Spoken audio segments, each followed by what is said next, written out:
cake, you know, A deep fried cheesecake?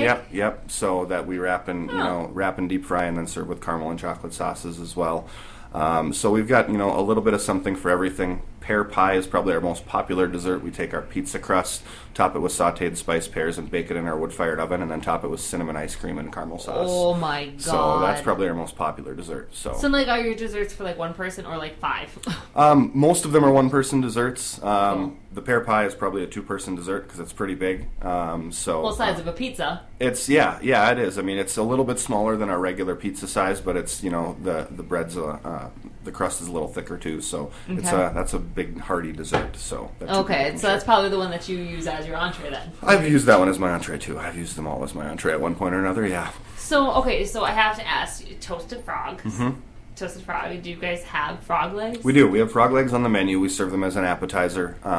We Americanize them to a certain extent, and we bread them and deep fry them and serve them with buffalo sauce. Wait, you're saying other parts of the country, other parts of the world, just like eat them steamed? Well, no, they're something? Sautéed with just a little bit of garlic and white wine or garlic and olive oil. God. Yeah, that's Oh my god! But really? that's probably the most popular preparation. Again, it's not one of our most popular appetizers. It's something we kind of have to have it on the menu with our name. But did you guys think about that when you came up with the name? And how did you even come up with the name of Toasted Frog? The name actually was Sean, my business partner, had come up with the name prior to us even considering this, and had and registered it and secured the domain name for the website and things like that years before. So. When it came time to open the restaurant, we talked about what do we want to do for a name, and he said, "Well, I thought about this one," and I said, "That's great. It's marketable. It's catchy. It's easy to remember." Oh yeah, definitely easy to remember. There's not any. I don't think there's any other restaurants named after an amphibian. Right. So we kind of sketched out a little frog with a top hat holding a champagne bottle and a martini glass, and then had a graphic designer perfect that and came up with our logo and the name. And so there's no people ask. That's probably the most common question: how'd you come up with the name? And there's no great story behind it. Well, there's got to be something. How did he come up with it? Did he just wake up one day? I think I'm going to toast a frog today. I think it was just brainstorming, and I think that's one that just stuck. So we've been told many times that we really need to come up with a story to make it a little more fun. You kind of do, but we haven't yet. So we're certainly open to any stories. Maybe as a kid, my mom made us some food one day, and it looked like it was a toasted frog, and that something. We need to come up with something. Lie. Yeah. That's okay. It's okay. No, I'm just kidding. I'm kidding. Oh, that's awesome. Yeah, so I know it is a very catchy name, and I do love the logo, and it really kind of lends to the eclectic type of atmosphere and food that you guys do have. Mm-hmm. Sure. Yeah. We kind of we want it to be, as far as the eclectic feel to it, we wanted to offer some different options that other people don't offer, and kind of have a little bit more of an upscale feel, but not to the point where it's stuffy, not to the point where it turns off any certain group of people, or we really try to model our menu after having something for everyone. If you want to come in and have a lobster tail and a nice bottle of wine, you can do that. If you want to come in and have wings and a beer, you can do that too. Cool. That's kind of why we don't take reservations except for large groups too. It's just first come, first serve. We just kind of wanted to make it as friendly as we could for anyone.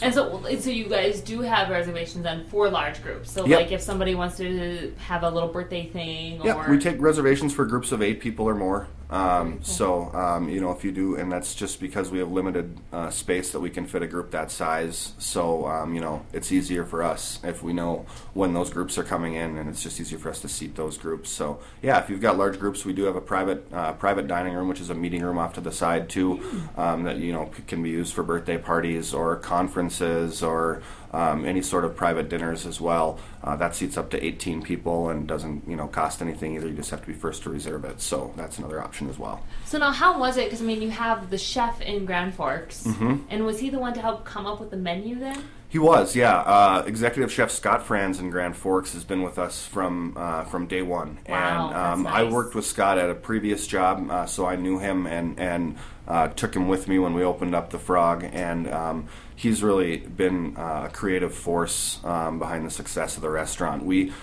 Sean and I kind of had an idea of some things that we wanted to do on the menu, and we really just handed that off to Scott and said perfect it, and he did. So he's been, a vital part of our success. Chris Schultz, who's our executive chef here in Grand Forks, was the sous chef under Scott in Grand Forks for 4+ years. So Chris Schultz is here in Bismarck. Yep. Okay, so you said Grand Forks, so I just... He was a sous chef in Grand Forks under Scott, and then came here and is the executive chef now. So he's worked with the menu then for quite some time. He knows the menu like the back of his hand as well. So and has been great and extremely creative since we've been here, and just helped continue the tradition of quality food that we really count on from the Toasted Frog. So yeah, I brought 4 of my staff from Grand Forks that moved out here to help me run the show here, so that makes that's just a lot of commitment then too. It really does. And I've got we've got I think 7 or 8 staff members that have been through us since we opened. Wow. It certainly makes things easier for us, having those veteran people with us and people that are committed to providing a good experience. So that certainly makes our life easier. Because you don't always see that in restaurants. It's pretty high turnover rate in restaurants in general. Typically, yeah. We've been fortunate where we haven't had to deal with that very often. So cool. It makes it easier. That's for sure. So now, when it comes to your menu, do you guys ever introduce anything new? We do. A couple times a year we visit the menu, revisit the menu, and usually make a couple changes. We usually, just say, okay, what's selling, what's not selling. Oftentimes, a few of our menu items now have been specials that we've run that have got a great reception. Well, we said, well, let's add this to the menu.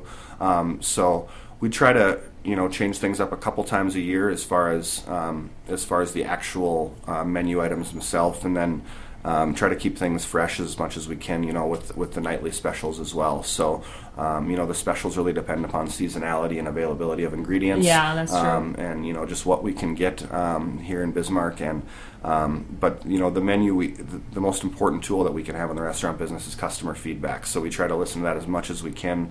If there's, like I said, a special that goes over really well, we'll take that into consideration and probably add it as a menu item. And if there's things that aren't selling or customers tell us they don't like, we'll probably remove that from the menu. So. Well, that's good. You do have to listen to your customer because they're the one driving your business. You can't be stubborn in this business. No, you have to. You can't. The menu that we have isn't what Sean and I think are the ideal 25 dishes that, it's not for me, it's not for Sean, it's not for our employees, it's for the guests, it's for the customers. So, we try to put together something that's appealing to everyone. So that's really, our basis for the diversity in the menu. So now, when it comes throughout the year, do you have any special entertainment planned, or we, that's something where we'll visit probably down the road. In the first few months, and we're staying away from live music and things like that, just because we wanted to have as much space available to get as many people through the doors as we could. Yeah. We're kind of in that honeymoon period where everybody's trying you out for the first time, and we wanted to be able to serve as many people as we could. So once we get settled in here a little bit more in the next few months, we'll definitely visit some of those options. But we're all about supporting the arts in the community. It's been an important part of our model in Grand Forks, and we want that to continue here. So and whether that's visual arts or musical arts, it doesn't really make a difference to us. We just want to support the arts, so we'll definitely visit that in the next few months. Very cool. And now, let's talk about your bar a little bit. What type of options do you have there? Like, how many draft beers do you guys have? 6 draft beers. Not a whole lot, but enough to have some different options. We have a full-service bar. Liquors from around the world, and also all different levels of liqueurs as well. We have an extensive wine list. We've got about 85 wines by the wines that we pour. If you've been in the restaurant, you'll see that we have a wine cellar off to the side that that kind of showcases that. We pour about 8 different wines by the glass as well. Extensive martini list. We've got 35 different martinis for you to choose from as well, if that's your thing. That's the thing, yeah. And it seems to be the thing for a lot of people. So we sell a lot of martinis. So What about Cosmos for the ladies? We've got Are they doing best Cosmos around? Yeah, no, we've got a couple different variations on Cosmos that it's definitely one of the most popular martinis that we sell. So. No, I would have to think that the best and most popular seat in the restaurant is the one that's right in your window. I think that's the best seat in the house. Yeah, absolutely. That's pretty freaking cool. It's like you're surrounded by a window so you can see everybody coming and going. Yeah, that was one part during the remodeling that we didn't want to touch. That was kind of a pedestal for some of the hair care products before people to walk by, and we were like, well, we got to put a table up here. So it's a fun fun. It's fun for people that are driving by to see some action in there, and we like to joke with the customers that are sitting there. I like to go over and tell them that they have to look like they're having fun when they're sitting there, so it's appealing to people that are driving by. But it's nice, especially at nighttime on the weekends. Then they get to see all the foot traffic throughout downtown, and so we think that's a great seat. So. Now, have you guys had any marriage proposals yet in that seat, or in the not restaurant? In that seat? That we haven't had any proposals that I'm aware of in Bismarck. We've had at least a handful in Grand Forks in the restaurant in our area. So those are always fun. But and it's always fun when we get to be a part of it too. And like putting in the dessert. Yeah, something fun like that. So we haven't had any that I know of here, but I'm sure we will soon enough. So what's one of the more crazier proposals you've had?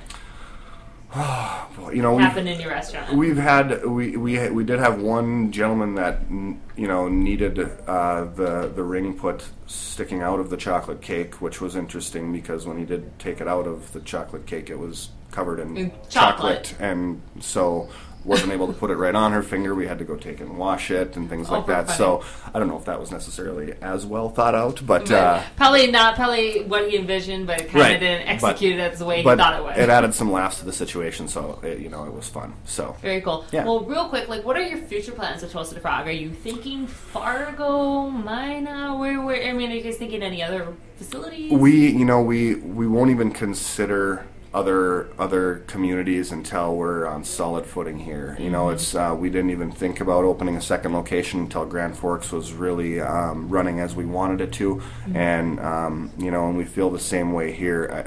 I don't think we'd even consider a third location for a couple more years. Okay. And we would only consider a third location if this one is successful as we want it to be. So we'll see what city that may be. Who knows? We'll kind of probably do the same process that we did before coming to Bismarck, and that's examine what we think will be a good fit for us. We didn't want to go to a market that was oversaturated with restaurants. Yeah. We wanted the community to notice when we opened. That happened in Grand Forks, and we hope that's happening here too. So it's still downtown here is still fairly in the infancy stages of being that hip, cool place to go to and walk from location to location.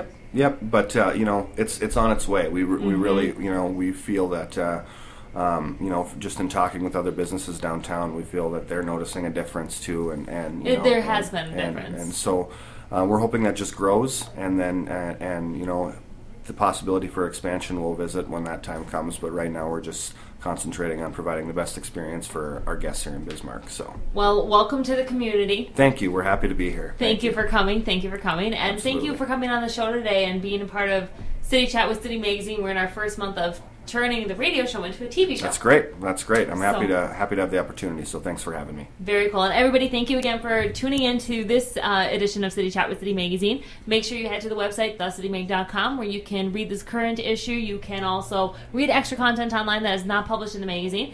And you can listen to the radio show and watch it on TV. So everybody, have a great day.